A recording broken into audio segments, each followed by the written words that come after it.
From fist bumping the guy that will take your life less than an hour later, to being swarmed by over 100 of your ops after they disarm your security. This is Los Angeles, California. Now, a rapper is in more danger in his home city than he is out of town. This is nothing new. When you hear about something happening to a rapper, 9 times out of 10, he was in his home city. But one thing actors, influencers, and rappers have in common when tragedy strikes, a lot of the times it happens in LA. No matter where an actor is from, when they go, it's somewhere in LA County, and when a rapper dies out of town, LA has always been a hotspot. Starting with hometown rappers, I said in a previous video that what happened to Draco the Ruler made no sense, so much so that it had to be the subject of much planning and premeditated events. He was at the Once Upon a Time in LA Music Festival, one of the music festivals with the least amount of casualties historically, and according to an eyewitness account, there were only 2 ways into the festival. The main entrance with only 1 security guard and a checkpoint off of a main street. Unlike a lot of rappers, Draco actually had a security guard with him, but the security guard had been searched and stripped of his weapon as they entered. Once Draco and his brother Ralphie were inside the festival grounds, 6 guys in ski masks dressed in all red threw insults at the group. A brawl ensued, and despite an eyewitness stating that he had seen multiple police officers before entering, as the fight dragged on for minutes, not even a security guard could be found. And after the small fight, which he believed to be a decoy, ended, 113 men in red swarmed the group, and at least one of them ended up taking Draco's life. Now, this eyewitness also states that the 113 attackers all took off their red hoodies and ran away at the same time. There were only 2 entrances, and it took place in the $350 million stadium. All of the cameras that must have been there to capture every moment, and no one has ever been identified. And okay, Draco was a street guy, and this is usually how these things end. But for all of his attackers to come in matching red hoodies, why even take them off? You mean to tell me that all of these guys touched these hoodies and left them at the crime scene, and 4 years later, we still know nothing? Right. Now, believe it or not, as of a couple years ago, New York ranked as the deadliest city for rappers. And it's not too hard to believe, as just looking at the deaths of guys like Shy Watts and Rajiz, and the situation of Nick Blicky, who allegedly shook hands with his killer right before he was shot. But 2 main differences with the situations in LA and New York is that in New York, you're much more likely to be murdered if you're from NYC. Much of the incidents here can be chalked up to gang violence, but in LA, strangers aren't just as much danger as natives. And in New York, many of these murders tend to be solved whether it takes a month or 2 years. And even the incidents that happen in LA that get solved, they still don't make sense. But moving on, Pop Smoke.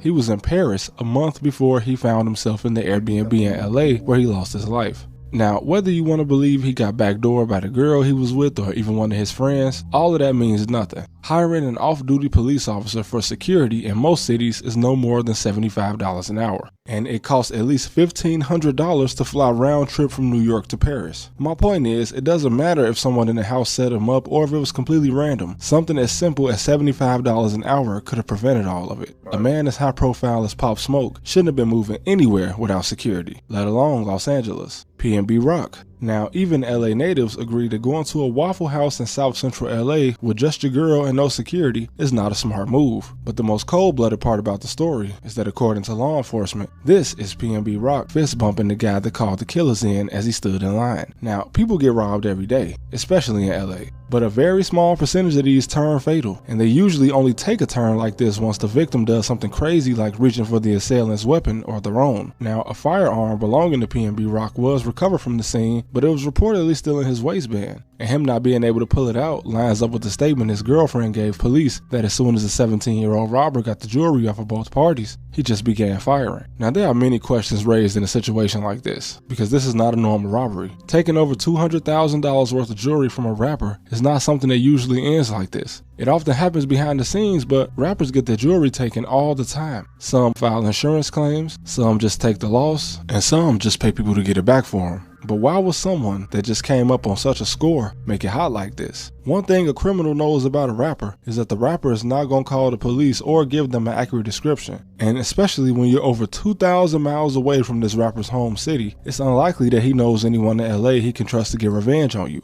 I lived in the hood for a long time, and I can tell you that most robbers are not killers, and most killers that rob can do one without the other. The only reason I can think of is that P&B Rock was meant to die here, and his jewels were the payment. Not a very good deal, yeah, but it makes sense when you consider that a lot of the time, when someone is pulling the strings and sending someone off to do the dirty work, payment is often unreliable. Young Dolph's killers only got $800. When the O-Block guys ran down to one of the most surveilled and protected areas in Chicago to kill FBG Duck after allegedly getting a call from Lil Durk's older brother, most of them got nothing. All Muab got was a plane ride and a shot at a music career that only lasted a year before they all ended up in the feds. Either way, Rock's case being solved and closed doesn't mean it makes any more sense than it did before. Now moving on, there's only so much that I can say on an open Fed case, and also with Lil Durk, it seems that the feds might have rushed a few things, which is why we see a superseding indictment, and instead of being charged with murder for hire, he's now being charged with stalking resulting in death. But with all the co-conspirators on this case, one of them, number 4, is alleged to be a California resident, and according to the feds, he's also the one that passed on the information that Quando Rondo was in LA. Now just as a disclaimer, everyone is innocent until proven guilty, and with how stupid it would be to buy gloves and masks, rent cars, buy plane tickets and hotel rooms all on a company card, and then do something like this in Beverly Hills, I like to think that at least one person accused in this situation will be smart enough to know that this is a send-off mission, Mission Impossible. And people on the internet have pointed at Big U and even Brick Baby as being the co-conspirators that gave up Quando Rondo's location, but I doubt the feds will have them in custody and not add them to the case if so. And if Brick Baby was an informant like people accuse him of being, he definitely wouldn't be in custody. So this whole case is out of order, but as I said before, them people don't come get you unless they got you.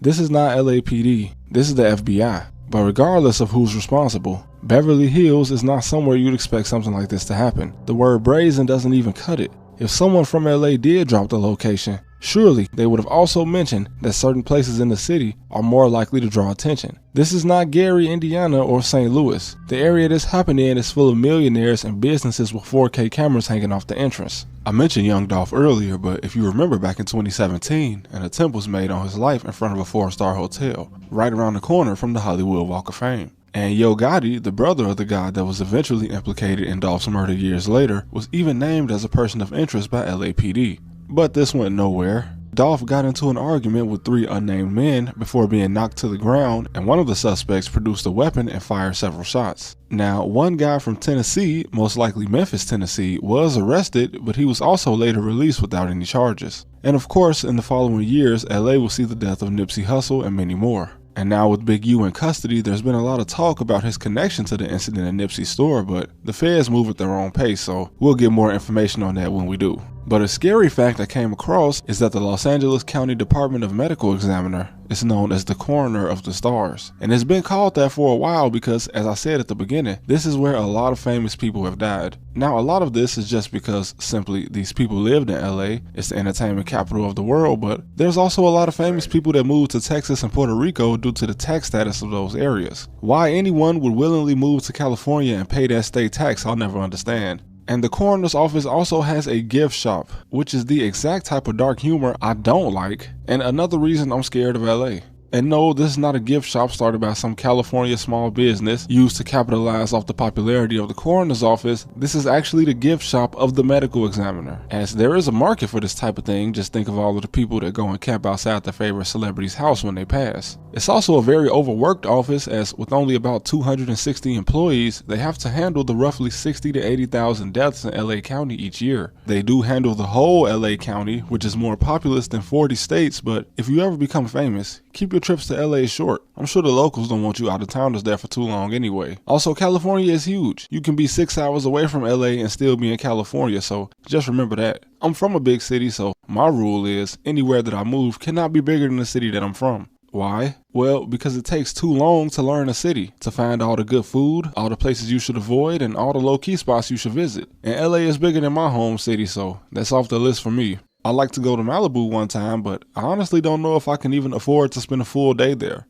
But anyway, thanks for watching as always, and thank you guys for 71K subscribers. It seems like not too long ago, I could barely secure 3,000 subs, but with faith and the support of you guys, anything is possible. And don't forget to chase your dream, no matter what it is. Unless it's something illegal, of course. Don't take my quote out of context and do something crazy.